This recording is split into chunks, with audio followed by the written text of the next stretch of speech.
সদল বলে ডুবে মরতে হবে যদি আল্লাহর বিধানের বিরুদ্ধে চলে যান। বাংলাদেশে একটা নজির তো হয়ে গেছে, এরপরে যারা আসতেছেন তারাও যদি একই রকম পথে হাঁটেন আপনাদেরকেও এইভাবেই মরতে হবে। তখন কেউ কিন্তু আপনাদেরকে বাঁচাইতে পারবে। সতর্ক হয়ে যান, ইতিহাস থেকে শিক্ষা নেন। ভুলেও ভুলেও নতুন বোতলে কোনো পুরাতন মদ খাওয়াইতে আসবে না। ভুলেও নতুন বোতলে কোনো পুরাতন মদ খাওয়াইতে আসবে না। আমার একটা আশঙ্কা যে আল্লাহ না করুক আমরা কেন জানি ওই দিকেই যাচ্ছি দিন দিন। আমরা দোয়া করবো যেন আবু সাইদ ভাইদের রক্তের সাথে গাদ্দারি না করা হয়, মুগ্ধদের রক্তের সাথে যেন কোনো মির্জাফরি করা না হয়, এটাই আমাদের রিকোয়েস্ট থাকবে আর কি, আবেদন দাবি থাকবে। তবে এই গাদ্দারি যদি কেউ করতেও চায় ইনশাআল্লাহ আমরা সেটা আর হতে দিব না। বাংলাদেশের মাটিতে আমরা কোনো ফ্যাসিস্ট আর উঠতে দিব না, কোনো ঘুমের রাজনীতি করতে দিব না। মানে মাঝে মাঝে তো আমার মনে হয় যে এইভাবে বলি যে কেউ যদি এবার গুম করতে আসে আমরা পাল্টা প্রতিবাদ করে দেখাই দিব কিভাবে গুমকে প্রতিহত করতে হবে। একটা মানুষ যদি অপরাধ করে থাকে তাকে আপনি লিগেল লাইনে বিচার করতে পারেন। সেখান থেকে রাতের অন্ধকারে যাকে তাকে উঠিয়ে নিয়ে চোখ বেঁধে আপনি একটা তার ঘরে ফেলে রাখবেন দিনের পর দিন, খাবার পানির ঠিক ঠিকানা নাই, রিমান্ডের পর রিমান্ড, চোখ বেঁধে, কেউ কাউকে দেখছে না, দিন না রাত কেউ বুঝতে পারে না। এগুলো কি ধরনের মানবতা, কিসের সভ্য যুগ? তাহলে আমরা সভ্যটা হলাম কোথায়? এগুলো তো আপনারা তো ইসলামকে গালি দেন তথাকথিত সুশীলরা, যে ওটা মধ্যযুগীয় বর্বরতা ইত্যাদি ইত্যাদি, নাউযুবিল্লাহ। হ্যাঁ, এই কথাগুলো শুনেন না, মধ্যযুগীয় বর্বরতা। যখন আমরা বলি যে কোরআনের মধ্যে হাত কাটার বিধান আছে, চোরের হাত কাটার বিধান আছে, কোরআনের মধ্যে ব্যভিচার করলে 100টা বেত্রাঘাতের বিধান আছে, বিবাহিত ব্যক্তি যদি ব্যভিচার করে রজমের বিধান আছে, হত্যার বদলে হত্যা আছে, কিসাস, মানে চোখের বদলে চোখ, কানের বদলে কান, হাতের বদলে হাত, দাঁতের বদলে দাঁত, জানের বদলে জান। তারপরে ডাকাতি করলে ডান দিকের হাত বাম দিকের পা কেটে ফেলার বিধান আছে। কেউ যদি নবী সাল্লাল্লাহু আলাইহি ওয়াসাল্লামকে গালি দেয়, শাতেমে রাসূল, তাকে মৃত্যুদণ্ড দিতে হবে, বিধান আছে। কেউ যদি ধর্ষণ করে তাকে মৃত্যুদণ্ড দিতে হবে, এই বিধানগুলো আছে। এগুলোর কথা যদি আমরা এখনকার মিডিয়ার টকশোগুলোতে বলি তাহলে বলবে না এটা মধ্যযুগীয় বর্বরতা? এতদিন শুনেন না এই কথাগুলো? তাহলে এই গুম খুনের রাজনীতি আর কোন যুগের বর্বরতা? এটা কোন যুগের বর্বরতা? আধুনিক যুগের বর্বরতা, তাই না? আধুনিক যুগের প্রাচীন বর্বরতা। এগুলো আবু জেহেলদেরকেও ছাড়িয়ে গেছে। তো আমরা এক জালেমের জায়গায় আমরা আরেক জালেমকে সহ্য করব। এই অমানবিক গুম খুনের রাজনীতি বন্ধ করতে হবে। ছাত্রদের পড়াশোনার উপযুক্ত পরিবেশ নিশ্চিত করতে হবে। পড়াশোনার মধ্যে ইসলামী কারিকুলাম ঢোকাতে হবে। এখনকার বাংলাদেশে আমরা ওই ধরনের বিষয়গুলো আর টলারেট করবো না। অনেক হয়েছে, আমি আপনাদেরকে বললে আপনারা চোখের পানি ধরে রাখতে পারবেন না। আমাদের অনেক বোন পর্যন্ত এরকম গুমের এবং হেনস্থার শিকার হয়েছে, দিনের পর দিন, বছরের পর বছর। বোন ছেলে মানুষ তো সহ্য করতে পারে, মেয়ে মানুষকে নিয়ে কী করে চিন্তা করেন তাহলে? কোনো শায়েখ, কোনো ওস্তাদ 5 বছর থেকেছে, কেউ 12 বছর থেকেছে, 12 বছর, কেউ 5 বছর থেকেছে, কেউ 7 বছর থেকেছেন। কেউ বের হন, উনি বলতেন, আমাদের এক ওস্তাদ বলতেন যে আমার এক পা জেলখানা আর এক পা তো বাইরে, মানে যায় আর আসে। তো তাদের তো পরিবার আছে, তাদের স্ত্রী আছে, সন্তান আছে, ছোট ছোট ছেলে মেয়ে আছে, তারা কি মানুষ ছিল না? দেখেন এই অভ্যুত্থানটাকে আমরা এখন একটা বিষয় খেয়াল করছি যে সবাই প্রশংসা নেওয়ার জন্য উঠে পড়ে লেগেছে, সবাই ক্রেডিট নেওয়ার চেষ্টা করছে, আমার ক্রেডিট, আমি মাস্টার মাইন্ড। জি না, এখানে মাস্টার মাইন্ড আল্লাহ রাব্বুল আলামিন। এখানে একক কোনো ব্যক্তির কৃতিত্ব নাই। এটাকে পশ্চিমা বিশ্বের সামনে এইভাবে আপনি প্রেজেন্ট করতে পারেন না যেখানে এই কয়েকজন মানুষের ভূমিকায় আজকে এই ফলাফল এসেছে। না, এখানে প্রত্যেকটা ভাইয়ের কন্ট্রিবিউশন আছে। এমনকি যে ফেসবুকে পোস্ট দিয়েছে তারও একটা কন্ট্রিবিউশন এখানে আছে। ওই সময় পোস্ট দিলেও ধরা পড়তে হতো, যে পোস্ট দিত তাকে উঠাই নিয়ে চলে যাবে। ইন্টারনেট নাই, কি হচ্ছে আমরা বুঝতে পারছি না, কাকে উঠাচ্ছে, কাকে নিয়ে যাচ্ছে, ইত্যাদি। তো আফসোসের ব্যাপারটা হচ্ছে আমি অবজার্ভ করছি যে আমাদের স্বাধীনতা আবার হাইজ্যাক হয়ে না যায়। এই স্বাধীনতা যেন আবার হাইজ্যাক হয়ে না যায়। আপনারা খুব সচেতন থাকবেন। আল্লাহ পাক আপনাদেরকে বুদ্ধিদীপ্ত একটা প্রজন্ম দিয়েছেন, আলহামদুলিল্লাহ। আমরা আশা করছি যে ইনশাআল্লাহ আপনাদের দ্বারাই হবে, ইনশাআল্লাহ আমাদের দ্বারাই হবে। এখন বরেণ্য উলামায়ে কেরামদের সাথে আমাদের সমন্বয় আছে, প্রত্যেকটা বিশ্ববিদ্যালয়ে আলোচনা হচ্ছে, কথা হচ্ছে। শুধু প্রয়োজন একটা নির্দিষ্ট লক্ষ্যে গোছানো কাজ এবং সমস্ত ত্যাগের লক্ষ্য উদ্দেশ্য নিয়াতটাকে বিশুদ্ধ করা। কোনো দুনিয়াবি স্বার্থে আমরা এই কাজগুলো করবো না, শুধুমাত্র এক আল্লাহর সন্তুষ্টির জন্য করবো। কোনো দুনিয়াবি মানে স্বার্থ হাসিলের উদ্দেশ্যে আমরা এই সংগ্রামে লিপ্ত হব না, বরং আমরা আল্লাহ পাকের জমিনে আল্লাহর দিন প্রতিষ্ঠার সংগ্রামে লিপ্ত হব ইনশাআল্লাহ। এখানে যে ভাইরা যে ব্যানারে কাজ করতেছেন করুক, যে কোনো ব্যানারে কাজ করতেছেন করুক, উদ্দেশ্য থাকবে একটাই, যে আমরা সবাই চাই আল্লাহ পাকের জমিনে আল্লাহর দিন প্রতিষ্ঠা হোক। এটা প্রতিষ্ঠা না হলে যত তন্ত্রমন্ত্র আছে, আপনারা আমার চাইলে অনেক ভালো জানেন, এই কমিউনিজমের কথাই বলেন, সোকল্ড এই ডেমোক্রেসির কথাই বলেন, সেকুলারিজমের কথাই বলেন, যত মতবাদ এগুলো চূড়ান্ত সফলতা এবং চূড়ান্ত জাস্টিসটা আপনাকে কখনো দিবেন না। এগুলো দিন শেষে দেখবেন যে ওই জালেমের পক্ষেই রায় প্রদান করার জন্যে এটা একটা ম্যানমেড তন্ত্রমন্ত্র। এই যে মেয়েটার কথা বলছি, ও তখন অনেক ছোট, আমার সাথে ওর খুব, ও আমার ছেলে তো খুব মানে আমি যখন ছিলাম না তখন ওর আম্মা বলে আর কি, যখন পরে আসছি তখন বলছে যে রাত্রেবেলা আমার ছবি নিয়ে থাকতো আর বলতো যে তোরা আমার বাবাকে নিয়ে গেছিস, তোদেরকে মাইক দিব। এই ইমোশনগুলোকে আপনারা বুঝতে পারবেন, কেউ বুঝতে পারবেন। এরকম আমাদের অনেক ভাই 5 বছর 7 বছর, কেউ তো এমন হয়েছে 10 বছর ওখানেই ওই অবস্থায়, তারপরে তাকে ওই ক্রসফায়ার দিয়ে মাটির তলে পুঁতে ফেলাই দিয়েছে শেষ।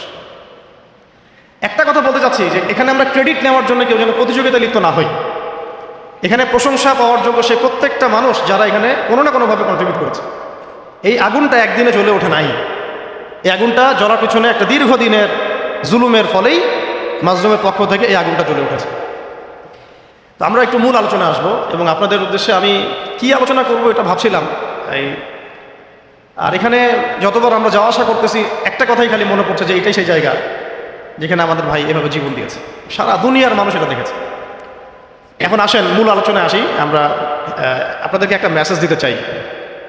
জীবন দেয়ার ইতিহাসে একটা কথা খুব চর্চিত হচ্ছে যে আমাদের ভাই আবু সাঈদ রাহিমাহুল্লাহ তিনি একটা মহাকাব্য রচনা করেছেন। এই কথাটা কিন্তু বিশ্ব প্রেক্ষাপটে বলা হয়েছে না? কিন্তু এইরকম মহাকাব্য পবিত্র কোরআনে এবং হাদিসে এবং নবী সাল্লাল্লাহু আলাইহি ওয়াসাল্লামের সিরাতে এরকম অগণিত মহাকাব্যের ঘটনা আছে। কিন্তু আমাদের কথা বলার উদ্দেশ্য হচ্ছে এই জীবন বিসর্জন যেন বিফলে না চলে যায়, তার জন্য বিফলে না, বরং এই জাতির জন্য যেন বিফলে না চলে যায়। কেউ যেন আমাদের ভাইদের রক্তের উপর সিঁড়ি বানিয়ে তার স্বার্থ উদ্ধারের মঞ্চ তৈরি করতে না পারে। এটাই আমাদের মূল আলোচনা। আপনাদেরকে শুরুটা বলছি এখান থেকে। দেখুন, আজকে থেকে হয়তো হাজার হাজার বছর আগে, আমি খালি পয়েন্টগুলো একটু টাচ করে যাব, বাকিটা আপনারা পড়বেন, বাসায় গিয়ে স্টাডি পড়বেন ইনশাআল্লাহ। আরও অনেক জ্ঞান আপনারা হাসিল করতে পারবেন ইনশাআল্লাহ। আমি শুধু জাস্ট পয়েন্টগুলোকে আপনাদেরকে ধরাই দিব, বাকি পড়াশোনা আপনাদেরকে করতে হবে। হাজার হাজার বছর আগে এরকম জীবন দিয়ে মহাকাব্য রচনার একটা ইতিহাস হয়েছিল। প্রথম এই ইতিহাস রচনা করেছিলেন আদম আলাইহিস সালামের পুত্র হাবিল। আদম আলাইহিস সালামের পুত্র হাবিল, সূরা মাইদার মধ্যে পাবেন, পড়ে নিন। কিসের কারণে হাবিলের কুরবানি কবুল হচ্ছে, কাবিলের কুরবানি কবুল হচ্ছে না? কাবিল হাবিলের প্রতি প্রচণ্ড হিংসাত্মক, যদিও সে নবীর সন্তান। শয়তান এখানেই কাজ করে ভাইয়ের মধ্যে। এখনও যেটা হয়ে গেল বাংলাদেশে, আমরা কিন্তু সবাই কালিমা পড়া মুসলমান, তারপরেও কিন্তু একে অপরের বিরুদ্ধেই দাঁড়াতে হলো। হিংসা, জুলুম, বিদ্বেষ, অনেক কারণ থাকে মাঝখানে কনফ্লিক্টের, এটা ক্রাইসিস অফ কনফ্লিক্ট। এখন কাবিল যখন হাবিলকে হত্যা করতে চাচ্ছে, তখন হাবিল বলছে যে তুমি যদি আমাকে হত্যা করার জন্য হাত বাড়াও, আমি তোমাকে হত্যা করার জন্য আমার হাত বাড়াবো না। ঘটনাটা কি আবু সাঈদের সাথে মিলে? তুমি যদি আমাকে হত্যা করার জন্য হাত বাড়াও, আমি তোমাকে হত্যা করার জন্য হাত বাড়াবো না। তুমি শ্যুট করলে আমিও শ্যুট করছি না। কাবিল হাবিলকে হত্যা করে ফেলল, হাবিল কোনো প্রতিবাদ করল না। নবী করিম সাল্লাল্লাহু আলাইহি ওয়াসাল্লাম বলেছেন, পৃথিবীতে যত খুন হবে কিয়ামত পর্যন্ত, মনোযোগ রাখেন, পৃথিবীতে কিয়ামত পর্যন্ত যত খুনের ঘটনা ঘটবে, সমস্ত খুনের পাপের একটা অংশ কাবিলের আমলনামায় যুক্ত করা হবে। এখানে কে সফল? মহাকাব্য কে রচনা করেছে, হাবিল না কাবিল? আল্লাহ পাক আমাদেরকে শিক্ষা নেওয়ার তৌফিক দান। নূহ আলাইহিস সালামের যুগে নূহ আলাইহিস সালামের একজন সন্তান, সে ঈমান নিয়ে আসে নাই। বাবা তাকে ডাকছেন, আল্লাহর গজব চলে আসবে, তুমি তাড়াতাড়ি নৌকায় উঠো। সে বলছে যে আমি নৌকায় উঠবো না, আমি ওই পাহাড়ের উপর উঠে যাবো। ইয়াসিমুনি মিনাল মা, পাহাড় আমাকে পানি থেকে বাঁচাবে। নূহ আলাইহিস সালাম পিতা হয়ে ব্যাকুল আর্তনাদ, বাবা আজকে এই আযাব কাউকে বাঁচাতে পারবে না, তাড়াতাড়ি নৌকায়। তো সে নৌকায় উঠলো না, জীবন সেও দিল। এবং নূহ আলাইহিস সালাম কান্নাকাটি করছেন আল্লাহর কাছে, আল্লাহ ইন্নাহু মিন আহলি, সে আমার পরিবারের একজন, তাকে মাফ করে দাও। আল্লাহ রাব্বুল আলামিন বলছেন লাইসা মিন আহলিক, সে তোমার পরিবারের কেউ না। এখানেও নূহ আলাইহিস সালামের পুত্র নবীর সন্তান জীবন দিলেন, কিন্তু মহাকাব্য রচিত হলো না। কিন্তু আমরা যদি একটু ইব্রাহিম আলাইহিস সালামের দিকে তাকাই, তাকে ডেকে নিয়ে আসা হচ্ছে রাজদরবারে, বলো তোমার খোদাকে, তোমার আল্লাহকে। ইব্রাহিম আলাইহিস সালাম বলছেন আমার আল্লাহ তিনি যিনি জীবন দেন, মৃত্যু দেন। তখন সেই বাদশাহ, জালেম বাদশাহ, আমি তুলনা করতে যাচ্ছি না কারোর সাথে, সেই জালেম বাদশাহ বলল যে আনা উহয়ি ওয়া উমীত, আমিও তো জীবন দিই আর মৃত্যু দেই। কিভাবে? সে একজন খুনের আসামি, তাকে ডেকে নিয়ে ছেড়ে দিল, এই যে জীবন দিলাম। আর এক নিরপরাধ মানুষকে ডেকে এনে হত্যা করলো, এই যে মৃত্যু দিলাম। আমাদের প্রশাসনের মতো অনেকটা, হ্যাঁ। আমরা পরিবর্তন চাই। এরকম যদি সিলসিলা চলতে থাকে তাদেরকেও ছাড় দিব না ইনশাআল্লাহ। তারা খুব ভালো করে জানে ছাড় না দিলে ওইটা না দেওয়ার মতো ক্ষমতাও বাংলার জনগণের আছে। তো দেখেন, ইব্রাহিম আলাইহিস সালাম বুঝলেন যে এ মোটা বুদ্ধির মানুষ। তখন ইব্রাহিম আলাইহিস সালাম বললেন যে আমার রব পূর্ব দিক থেকে সূর্য ওঠান আর পশ্চিম দিকে ডুবান। তো তুমি যদি রব হয়ে থাকো তাহলে পশ্চিম দিক থেকে সূর্য উঠায় পূর্ব দিকে ডুবাও। ফাবুহিতাল্লাযী কাফার। আমি সবগুলো আয়াত কিন্তু বলতে থাকলে অনেক সময় যাবে, আমি জাস্ট পয়েন্টগুলো বলতেছি। এটা সূরা বাকারায় আছে, কোথায় আছে? তো ইব্রাহিম আলাইহিস সালাম এই ঘটনাটা আছে সূরা বাকারায়। তখন ফাবুহিতাল্লাযী কাফার, কাফের হতভম্ব হয়ে গেল। তখনই কিন্তু তখন ইব্রাহিম আলাইহিস সালামকে আগুনের মধ্যে পুড়িয়ে মারার আদেশ দেওয়া হচ্ছে। তো ইব্রাহিম আলাইহিস সালাম তখন কিন্তু জান দিতে প্রস্তুত, আগুনে পুড়ে যাবেন তিনি, কোনো সমস্যা নাই। তাকে ফেলে দেওয়া হলো। জিবরাইল আলাইহিস সালাম তখন এসেছেন, বলেছেন যে আপনার কোন হাজত আছে কি আমার কাছে, প্রয়োজন আছে? তিনি বলেছেন না, হাসবি আল্লাহ ওয়া নি'মাল ওয়াকিল, হাসবি আল্লাহ ওয়া নি'মাল ওয়াকিল। আমরা এই জিকিরটা চলতে ফিরতে সবসময় করতে পারি। এক বচনে হচ্ছে হাসবি আল্লাহ ওয়া নি'মাল ওয়াকিল, বহু বচনে হাসবুন আল্লাহ ওয়া নি'মাল ওয়াকিল। আর একটা অংশ এক করা যায় নি'মাল মাওলা ওয়া নি'মাল নাসির। তখন আল্লাহ রাব্বুল আলামিন তখন এই আগুনকে বললেন ইয়া নার কুনি বারদান ওয়া সালামান আলা ইব্রাহিম, হে আগুন ঠান্ডা হয়ে যাও, শান্তিদায়ক ঠান্ডা হয়ে যাও ইব্রাহিমের জন্য। সুবহানাল্লাহ। তো এখানে মহাকাব্য রচিত হলো। তার সন্তান ইসমাইল আলাইহিস সালাম ছোট্ট বালক, হয়তো এই ছেলেটার সমান হবে 10-12 বছর, ডেকে নিয়ে এসে বলছেন বাবা ইন্নী আরা ফিল মানামি আন্নী আসবাহুক, আমি স্বপ্নে দেখেছি যে আমি তোমাকে জবাই করছি। ফানজুর মাযা তারা, তোমার রায় কি আমাকে বল, তোমার কি খেয়াল? সূরা সফফাতের মধ্যে আছে, সূরা ইয়াসিনের পরে সূরা। তখন এই 12 বছরের সন্তান বলছে, 12-14 বছরের সন্তান ইসমাইল আলাইহিস সালাম বলছেন যেমন মা তেমন সন্তান, কারণ তার মাকে আগে রেখে আসা হয়েছে জনমানবশূন্য জায়গায়। ইব্রাহিম আলাইহিস সালাম চলে যাচ্ছেন আর তিনি জিজ্ঞাসা করছেন যে আপনি কি আল্লাহর হুকুমে রেখে যাচ্ছেন আমাদেরকে এরকম একটা বিরান জায়গায়, খাবার নাই, পানি নাই, কিছুই না? ইব্রাহিম আলাইহিস সালাম বলছেন হ্যাঁ।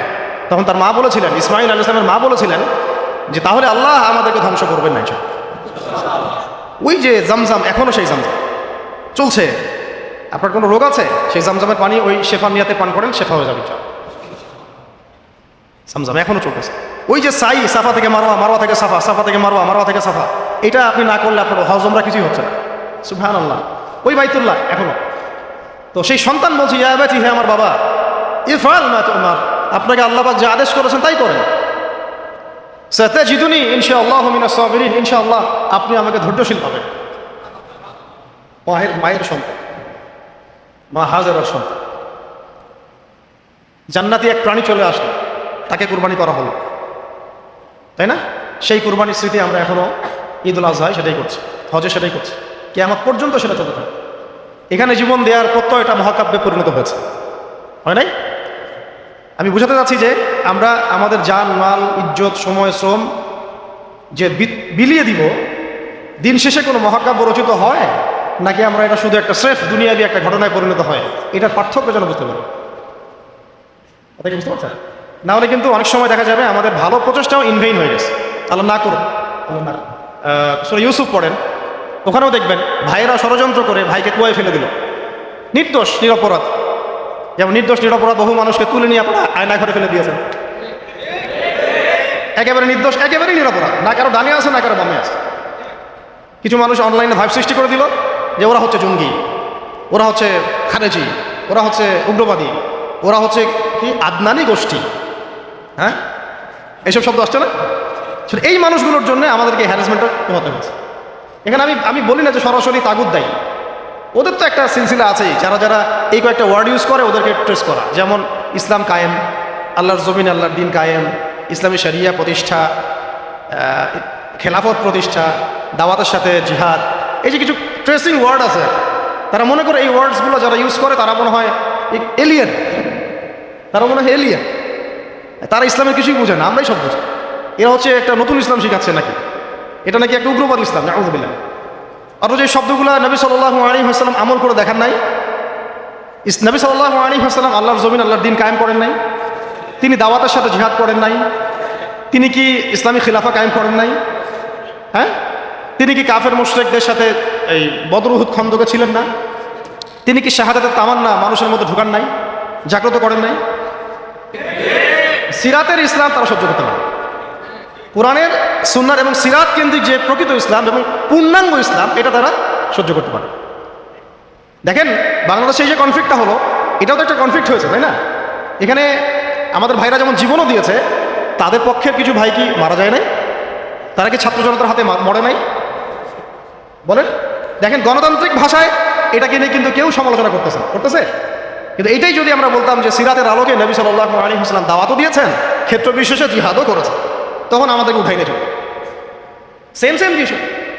আপনি তো কনফ্লিক্টেই গেলেন, এখানেও তো মারলেন, এখানেও মারলেন, এখানেও মরলেন। আমরা বলছি না যে এই মুসলিম কান্ট্রিতে, বাংলাদেশের এই চলমান প্রেক্ষাপটে এই কান্ট্রিতে ওই রকম সশস্ত্র জিহাদের প্রেক্ষাপট তৈরি হয়েছে, এটা আমরা বলবো না, বললে ভুল হবে। এরকম প্রেক্ষাপট বাংলাদেশে এখনো তৈরি হয় নাই, এখন তৈরি হয় নাই। হ্যাঁ, যদি কোনো কুফার আমাদেরকে অ্যাটাক করে তখন তৈরি হবে, ঠিক আছে? আমরা চাচ্ছি না এটার জন্য কেউ প্রত্যাশী থাকুক, এটাও ঠিক না, কিন্তু বাংলাদেশে ওই প্রেক্ষাপট তৈরি হয়নি। কিন্তু সিরাতের পুরো বিষয়টা মানুষের মধ্যে জানা দরকার আছে না নাই? যেমন বাংলাদেশের মানুষ নামাজ শব্দ চিনে, রোজা শব্দ চিনে, হজ যাকাত এতটুকু চিনে, কিন্তু এরা শরিয়া আইন বুঝে না, খিলাফা বুঝে না, দাওয়াত জিহাদ এগুলো বুঝে না, তাই না? আমর বিল মারুফ নাহি আনিল মুনকার অনেকে বুঝে না, পূর্ণাঙ্গ ইসলাম ইকামতে দিন এটা তারা বুঝে না, কিন্তু নামাজ শব্দ তারা পরিচিত, চোরের হাত কাটতে হবে এটা তারা পরিচিত। আর কিছু মানুষ আছে যারা শরিয়া চায় না, এই কারণে